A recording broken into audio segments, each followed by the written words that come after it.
Every day, a struggling street food vendor shared her little akara and pap with a quiet, barefoot boy who never said much. She woke up at 3 in the morning, lit her coal fire, and fried the akara while the city still slept. Her name was Mama Adowa. She was 29, a single mother, and most days she barely made enough to pay rent. Yet every morning, when that small boy appeared, she put 2 hot akara and a cup of pap in a black nylon for him. She never asked his name. She never asked why his clothes were torn or why his feet were always bare. She only saw the hunger in his eyes and the way he held the empty nylon like it was gold. She tied the bag tight, handed it over, and watched him run off. She thought she was just helping one hungry child. She never knew she was feeding destiny. But one hot afternoon in the middle of Accra, 4 gleaming black SUVs suddenly screeched to a halt right in front of her small wooden stall. Doors opened. Men in dark suits stepped out. People stopped and stared. Phones came out to record. Mama Adowa stood frozen with her frying spoon in the air, oil dripping, heart beating fast. Who were these people? And what secret was this little boy hiding that would turn a poor vendor into a woman of honor? Sit back, relax, and let me take you into this heart-touching story. OSU, Accra. The sun is already angry by 7 o'clock. Dust rises from every passing trotro. The air smells of fish, petrol, and hot oil. Mama Adowa pushes her small wooden stall into place before the market wakes up. She is 29, but worry has drawn fine lines around her eyes. At 3 every morning she is up, pounding beans, lighting charcoal, singing softly to keep herself awake. By 5, the first balls of akara are dancing in the pan, turning golden. She has a daughter, Ifia, 6 years old. Ifia's heart has a hole. The doctors in Koralbu say she needs surgery soon or things will get worse. The money they ask for is more than Mama Adowa can count. She keeps the hospital paper folded inside her Bible. Every night she touches it and prays. The landlord knocks every first Saturday. Adowa, rent or leave, he shouts through the door. She gives him half, begs for time, promises the rest. He walks away cursing. Long ago, she wanted to go to university. She passed the exams, got the letter, but there was no money. Now her dream is only a faded paper in a box under her bed. One Tuesday morning, everything starts to change. A small boy steps out of the crowd. 7 years old, barefoot, faded blue school shirt, too big, hanging off his shoulders. In his hand he holds an empty black nylon, turning it round and round. He walks to the woman selling phone credit. "Auntie, please, anything small?" She waves him away, without looking. He tries a man buying wache. "Uncle, I'm hungry." The man pushes him aside. "Go to your mother." He moves to a lady in a nice weave. She looks at him once and turns her back. A trotro conductor shouts, "Small boy, don't beg here," and lifts his hand like he will slap. Another woman selling oranges says, "I have children too, go away." 5 people. 5 numbers. The boy's shoulders drop lower each time. He walks slowly to Mama Adowa's stall and sits on the small bench under the umbrella. He does not beg. He only sits, holding the empty nylon on his lap, staring at the ground. Mama Adowa watches him from the corner of her eye. She sees the dust on his feet. She sees the way his stomach presses against his shirt. She sees his eyes, quiet, too old for a child. She turns 2 fresh akara onto a plate, pours warm pap into a cup and walks over. "Here, take." He looks up, surprised. "Thank you, Auntie," he whispers. He does not eat. He lifts the plate carefully. "Auntie, please, do you have nylon? I want to take it home." Mama Adowa's heart squeezes. "Take it home?" She says nothing. She goes inside, finds a clean nylon, puts the food inside, ties it tight. The boy stands. "Thank you," he says again, holding the bag against his chest like treasure. Then he runs, small feet kicking dust, disappearing into the crowd. Mama Adowa stands there a long time, watching the place where he vanished. She does not know his name. She does not know why he never eats in front of her. She only knows that tomorrow, when he comes again, she will have food ready. Little did Mama Adowa know That small nylon she tied every morning was carrying destiny. Kofi runs until the market noise fades behind him. He turns down a small dirt path between two tall buildings, past the place where women wash clothes in big basins. He slips through a broken fence and stops in front of an unfinished mud house. The walls are cracked. The roof is only half zinc, half plastic sheets. When rain falls, water drips straight inside. This is home. He pushes aside the old cloth that serves as a door and steps into the darkness. The room is small. One corner has a thin mat on the floor. One plastic bucket. One small lantern that has no kerosene tonight. "Nana, I am back," he calls softly. A weak voice answers from the mat. "Kofi, my child. "Come." Mama Surwa lies there, 72 years old, thin like a shadow. Her eyes are open, but they see nothing. 5 years ago, the sickness took her sight. The doctors said it could be fixed, but there was never money. Now she only knows day from night by the warmth of the sun on her face. Kofi kneels beside her. He unties the black nylon with careful fingers. The smell of fresh akara and pap fills the room. "Nana, food is here." He breaks the akara into small pieces and places one against her lips. She opens her mouth slowly and chews. He waits. When she swallows, he gives the next piece. He feeds her like that, tiny bite by tiny bite, never rushing. When the akara is finished, he lifts the cup of pap to her mouth and tips it gently so she can drink. "Good," he asks. "Very good, my son," she whispers. "God bless the hands that gave it." When she has eaten enough, Kofi takes the last piece of akara for himself. He sits on the bare floor and eats quietly, watching her face. After eating, Mama Surwa reaches out her hand until she finds his small arm. She pulls him close. Kofi rests his head on her chest. Then she begins to sing the lullaby she has sung every night since he was a baby. "Sleep, my little moon. The stars are watching you. One day your father will come home. One day the darkness will pass." Her voice is soft and cracked, but it fills the whole room. Kofi closes his eyes and listens. He does not know his father. He only knows Nana told him once that her only son, Kwame, left 20 years ago after a big fight about family land money. Kwame shouted that he would make it big in the white man's land and never come back. He left Mama Surwa crying at the gate. That was the last time she saw him. Since then, Mama Surwa has raised Kofi alone. When his mother died giving birth to him, she said, "This boy is now my eyes." Then her own eyes went dark. Every night before they sleep, she prays the same prayer aloud so Kofi can hear. "God of my fathers, I am old and blind. Bring my son Kwame back to me before I die. Let him see his mother one more time. Let him see this child. He does not know." Amen. Kofi falls asleep holding her hand. Outside, the moon rises over Accra. The city is loud with music and horns, but inside the mudroom it is quiet. And far away across the ocean, in a big house in London, someone was already on his way home. London is cold and grey when Kwame Oteng locks the door of his big house in Chelsea. He is 48 years old, tall, strong, dressed in suits that cost more than most people earn in a year. His company, Oteng Mining and Construction, builds roads and houses all over Africa and Europe. His name is in newspapers. His face is on billboards. But inside his chest there is a hole that money never filled. 20 years ago, he left Ghana angry. His father had just died. The family land was to be shared. Kwame wanted his part to start a business. His mother, Mama Surwa, begged him to wait, to keep the land for the family. They shouted. Terrible words were said.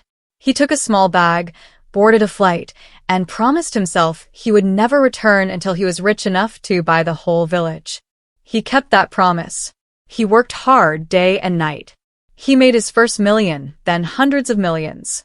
But every night when he closed his eyes, he saw his mother standing at the gate crying. He saw her hands flipping akara in the pan, quick and sure. He smelled the beans frying in hot palm oil at 4 a.m. He heard her humming the old lullaby while the coals glowed red. That smell, that sound never left him. Now, after 20 years, the guilt has become too heavy. He books a private jet back to Accra. He tells his assistants, 1 week. No meetings.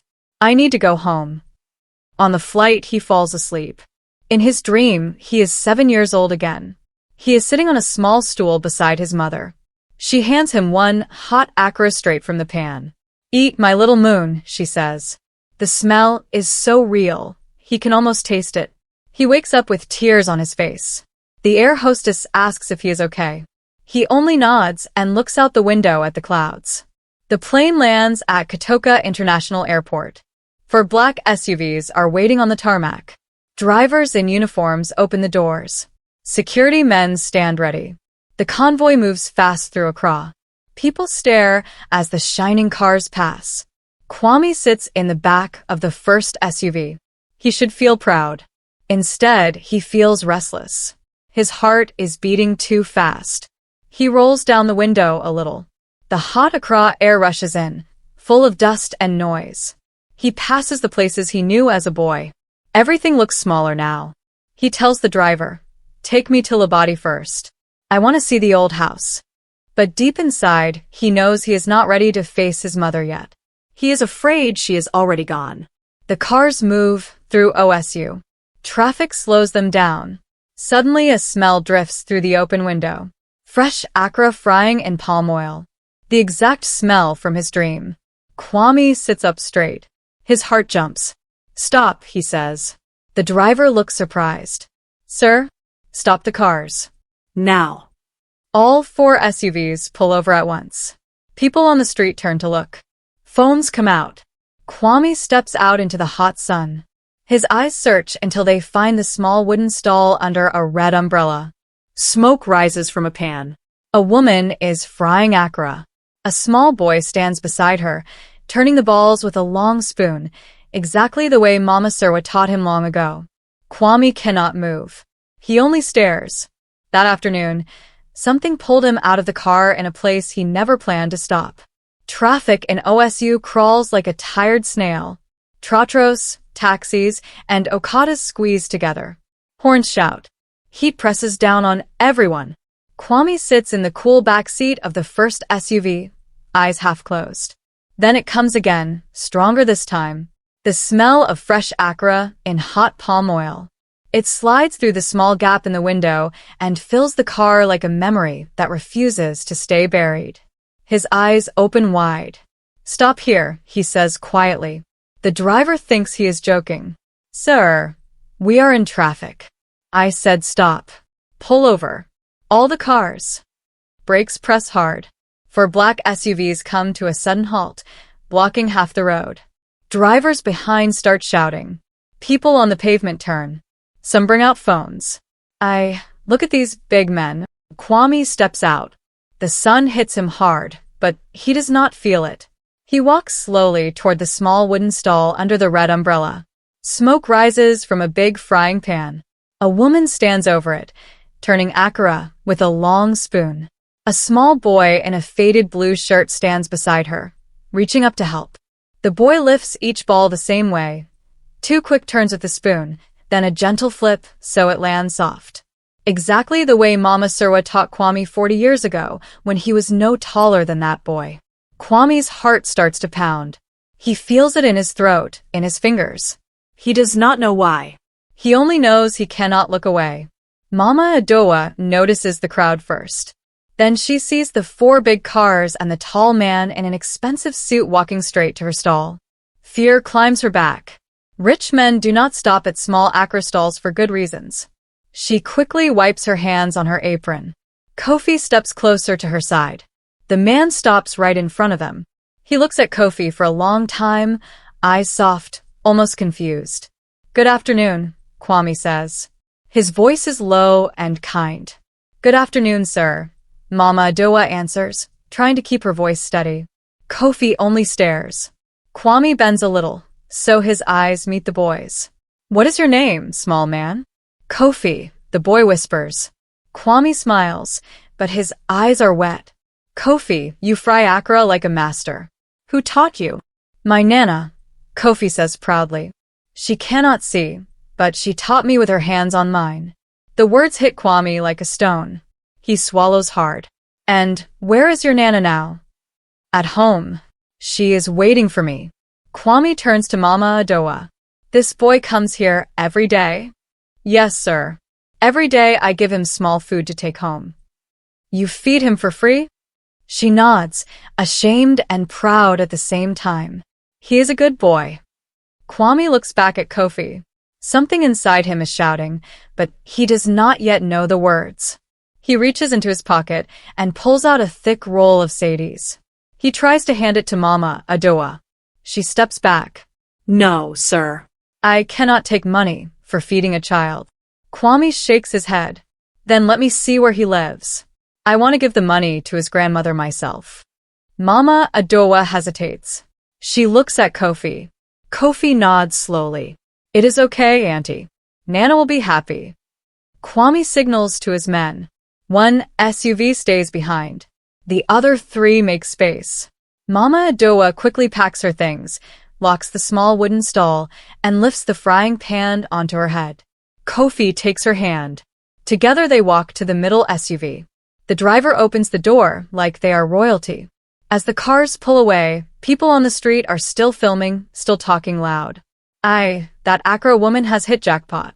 Mama Adowa sits in the cool leather seat, heart beating fast, holding Kofi close. She has no idea what is happening. She only knows that today feels different. Mama Adowa locked her stall that day not knowing she had just served the answer to a 20-year-old prayer. The SUV stops in front of the broken mud house. Dust settles. Doors open. Kwame steps out first. His polished shoes look strange on the rough ground. Kofi jumps down and runs ahead. Nana, I brought someone. Mama Adowa follows slowly, still carrying her frying pan on her head, unsure what to do. Kwame stands at the entrance. His heart is beating so loud, he can hear it. He pulls the old cloth aside and steps into the dark room. Inside, the air is warm and close. A small lantern flickers on the floor. Mama Surwa is sitting on the thin mat, rocking gently. From her lips comes the lullaby Kwame has carried in his head for 20 years. Sleep, my little moon. The stars are watching you. One day your father will come home. The voice is older, thinner, but it is the same voice that woke him every morning as a child. Kwame freezes. His legs start to shake. Mama Surwa stops singing. She lifts her head. She cannot see, but she sniffs the air once, twice. A frown crosses her face, then wonder. Kwame, she whispers. Kwame, is that my son Kwame? Kwame falls. His knees hit the mud floor hard. Tears pour down his face like rain. Mama, he cries, voice breaking. Mama, it's me.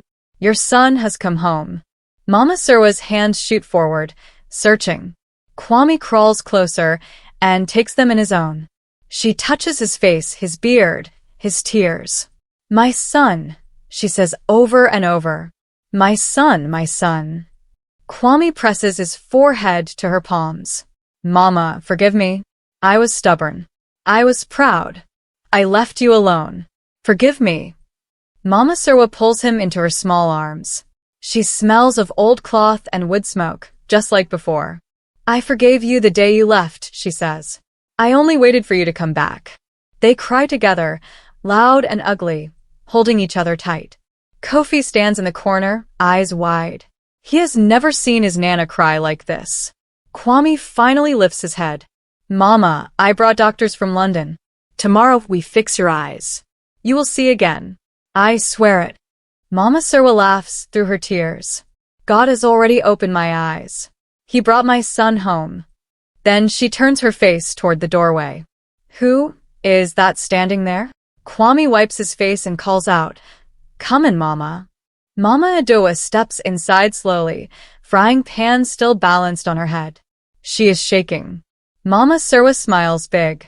So, you are the woman feeding my grandson every day. Mama Adowa nods, too shocked to speak. Mama Surwa opens her arms. Come, my daughter. Come. Mama Adowa puts the pan down and kneels. Mama Surwa pulls her close and kisses her forehead. God will bless you, she says. You kept my family alive. Kofi tugs Kwame's sleeve. Uncle, you are my uncle? Kwame looks at the boy, really looks at him for the first time. The shape of the eyes, the mouth. It is his sister's face staring back at him. His sister, who died giving birth to this child. Kwame opens his arms. Kofi runs into them. Yes, Kofi. I am your uncle. And from today, nobody will ever chase you away again. Outside the small room, Mama Adowa stands with tears running down her cheeks. She hears everything. The crying, the forgiving, the promises. She cannot believe what is happening. The security men wait quietly by the cars. One of them asks, "Boss, shall we carry Madam to the house now?" Kwame's voice comes strong from inside. Yes. Carry my mother gently. We are going home. Mama Adowa watches them lift Mama Surwa, like she is made of gold. She watches Kofi holding Kwame's hand, smiling for the first time in years. She wipes her face with her apron and whispers, "Thank you, God." But the miracle was only beginning. The next morning, 3 SUVs leave Kwame's mansion in Airport residential area and head straight to the mud house. Mama Surwa is already dressed in her best cloth, sitting on the mat, waiting. She is nervous. She has not seen a doctor in years. Kwame kneels in front of her. "Mama, today you will see again." She touches his cheek. "If God wants it, my son." They carry her gently to the car. Kofi sits beside her, holding her hand all the way. At the Best Eye Clinic in Accra, the doctors are ready. Kwame has flown in 2 specialists from London. Money is not mentioned. Everything is already paid. The surgery takes 3 hours. Kwame walks up and down the corridor. Kofi sits quietly on a chair too big for him, swinging his legs. Finally, the doctor comes out smiling. It went perfectly. The bandages come off tomorrow morning. That night, Mama Surwa sleeps in a real bed for the first time in years. Kofi sleeps on a mattress beside her, afraid to close his eyes in case it is all a dream. Morning comes. The whole family gathers in the hospital room. Kwame, Kofi, Mama Adowa, even Ifia, who Mama Adowa brought from home. The nurse removes the bandages slowly. Mama Surwa blinks. Light floods in. Everything is blurry at first, then sharp. She looks around the room. Her eyes land on Kofi. For 5 years, she has only touched his face. Now she sees him. Small nose, big eyes, dusty feet now clean in new slippers. "Nana," Kofi whispers, scared to move. Mama Surwa's mouth opens. Tears fall. "Kofi, my little moon. I can see you." She opens her arms. Kofi runs and jumps into them. "Nana, you can see me. You can see me." They hold each other and cry loud, happy tears. Kwame stands at the door watching, tears running down his own face. He turns away so nobody sees. That same afternoon, Kwame calls Mama Adowa to his study in the mansion. Big leather chairs, cool air, pictures of mines and buildings on the wall. He makes her sit. "Tell me everything," he says. How did you meet Kofi?" Mama Adowa tells the whole story.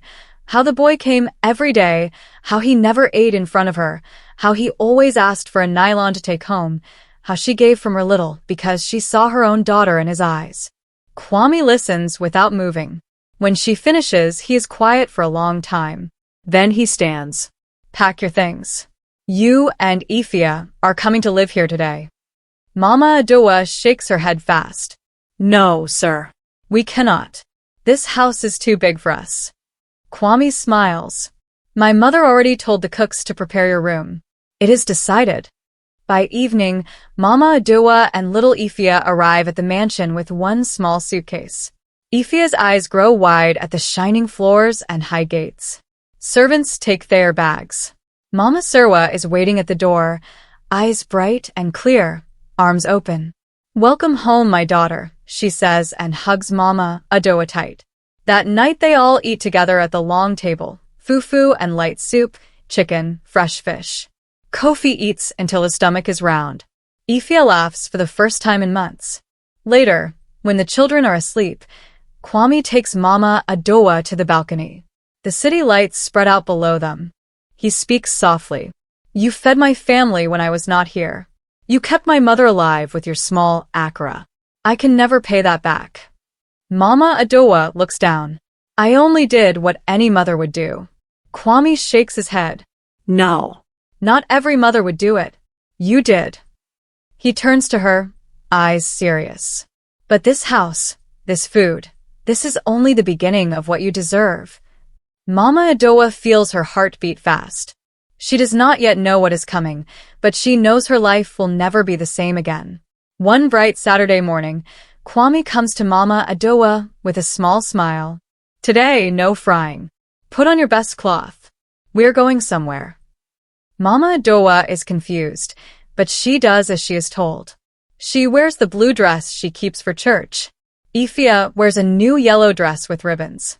Mama Serwa and Kofi are already waiting in the car, dressed like they're going to a wedding. Kwame brings a clean white handkerchief. Close your eyes, he says. He ties it gently over her eyes. Ifia giggles. Kofi claps. The car moves through Accra. Mama Adowa tries to guess where they're going, but she gives up. After almost an hour, the car stops. Kwame helps her out. She smells fresh paint and new wood. She hears people whispering nearby. Ready? Kwame asks. He unties the cloth. Mama Adowa opens her eyes and forgets how to breathe. In front of her stands a big, beautiful building, white and shining. A huge signboard glows at the top in gold letters, Adowa's Accra Palace. Her name in lights. Her legs go weak. She covers her mouth with both hands. Kwame takes her arm and leads her inside. The doors open by themselves. Inside is a big, cool restaurant. Long tables with white cloths. A modern kitchen bigger than her old house, shining steel everywhere. 20 workers in clean uniforms stand in a line, clapping and smiling. One wall has a giant picture of her frying akara at the old wooden stall. Under it, words are written in gold. From one small act of kindness, a palace was born. Mama Adowa starts to cry. Kwame hands her a bunch of keys tied with red ribbon. Everything here is yours. The building, the workers, the name. You never have to wake at 3 in the morning again. They will fry while you rest. Then he takes her outside again. Another car is waiting.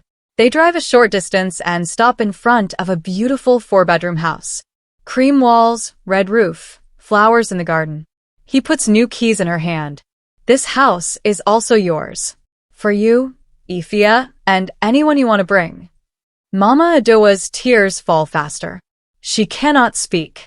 Kwame calls Ifia forward. He gives her an envelope. Inside is a letter from the University of Ghana and a bank check big enough for the best heart surgery in South Africa. Ifia will go to school and grow strong, he says. No more sickness. Then Kwame stands in front of everyone. Mama Serwa, Kofi, Ifia, the workers, even neighbors who followed the cars. He speaks loud and clear so all can hear. Mama Adowa, that small akara you gave my nephew every morning saved my mother's life. It kept hope alive until I came home. It brought me back to my family. Today, this palace, this house, this money, they are nothing compared to what you did. You are now my sister forever. Mama Adowa falls to her knees in the dust. She holds the keys to her chest and cries like a child. Mama Serwa comes and lifts her up, hugging her tight. That night, Adowa's Accra Palace opens for the first time. People line up for blocks. The akara tastes exactly the same as the old stall, only now it is served on shining plates. Mama Adowa stands at the door greeting every customer, tears still shining in her eyes. And 1 year later, something even more beautiful happened. 1 year passed like a sweet dream. Mama Serwa now walks strong and straight. Her eyes are bright. She laughs loud at Kofi's jokes. Kofi wears a clean school uniform every morning, shoes shining, bag full of books. He is top of his class and dreams of becoming a doctor. Ifia came back from South Africa with a new heart. She runs and plays like any child. She is now in the best secondary school, her university place already waiting. Adowa's Accra Palace has 3 branches in Accra and 1 in Kumasi. People travel from far to eat there. Mama Adowa no longer fries. She only walks around greeting guests, smiling, dressed like a queen. But the biggest day of all came on a sunny Saturday. Kwame called both families together. He said it was a special naming ceremony to join everyone as one blood. He rented the biggest garden in Labadi Beach Hotel. White tents, drummers, high-life band, tables heavy with food. Mama Surwa sat in the front chair, wearing gold beads and kent. Kofi and Ifya ran around in matching outfits. Mama Adowa wore a new kent cloth that cost more than her old stall. The master of ceremony called for silence. Then Kwame stood up and cleared his throat. Today is not just a naming, he said. Today is a wedding. Everyone gasped. From the back walked a beautiful woman in white lace and kent. Abina, Kwame's sweetheart from secondary school. The one he wrote letters to when he first went to London. The one he never forgot. They had found each other again 6 months ago. Quietly. Slowly. Like God planned it. Now Abina walked to Kwame. Mama Surwa stood up, tears already falling. She placed Abina's hand in her son's hand. I lost my son once, she told the crowd. God gave him back and now gives me a daughter too. The chiefs poured libation.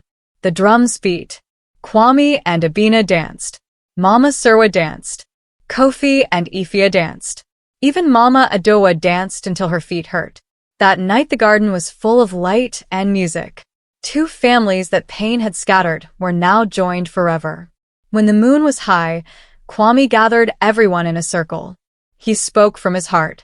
Never forget this day. One small plate of akra fed a hungry boy. That plate brought me home. It healed my mother. It joined our families. Kindness is never small. It is a seed that grows bigger than any tree. Mama Surwa added softly, the little you give today can become tomorrow's palace. Mama Adowa, voice shaking, said, I thought I was only helping one child. God used my small hand to bless many. 3 truths. 1 message. If you believe kindness always comes back, hit that subscribe button, like this video, and tap the bell. A new powerful story is coming soon. You do not want to miss it.